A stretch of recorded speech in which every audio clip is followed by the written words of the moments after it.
ایک صحابی آقا علیہ السلام کی خدمت میں حاضر ہوئے، ابو الاحوص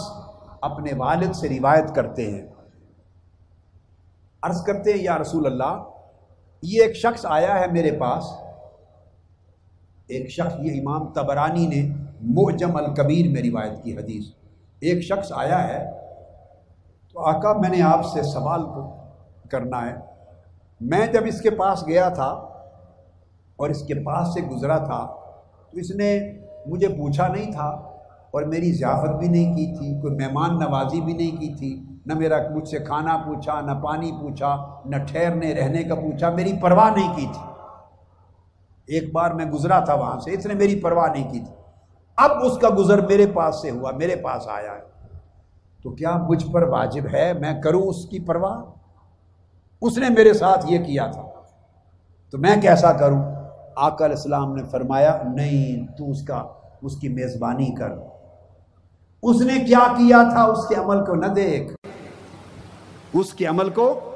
نہ دیکھ، اپنے عمل کو دیکھ، تو اس کی میزبانی کر۔ آقا علیہ السلام نے فرمایا تو اس کی میزبانی کر،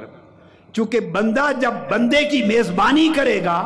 تو ایسے بندوں کی میزبانی رب قیامت کے دن اور جنت میں کرے گا، جنت میں اللہ میزبانی کرے گا۔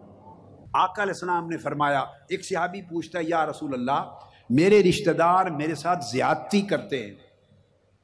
تو میں ان کے ساتھ کیسے پیش آؤں؟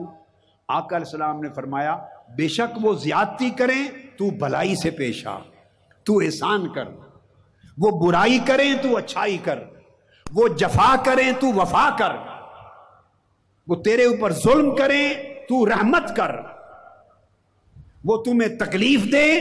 تو انہیں راحت دے۔ دوسروں کے عمل کو اپنی ذات پر کنٹرول نہ کرنے دو، وہ عمل انہی کے ساتھ رہنے دو۔ آپ نے قیامت کے دن اس کے عمل کا جواب نہیں دینا اور اس کے عمل نے آپ کو نہیں چھڑانا، آپ سے تو آپ کے عمل کا جواب مانگا جائے گا۔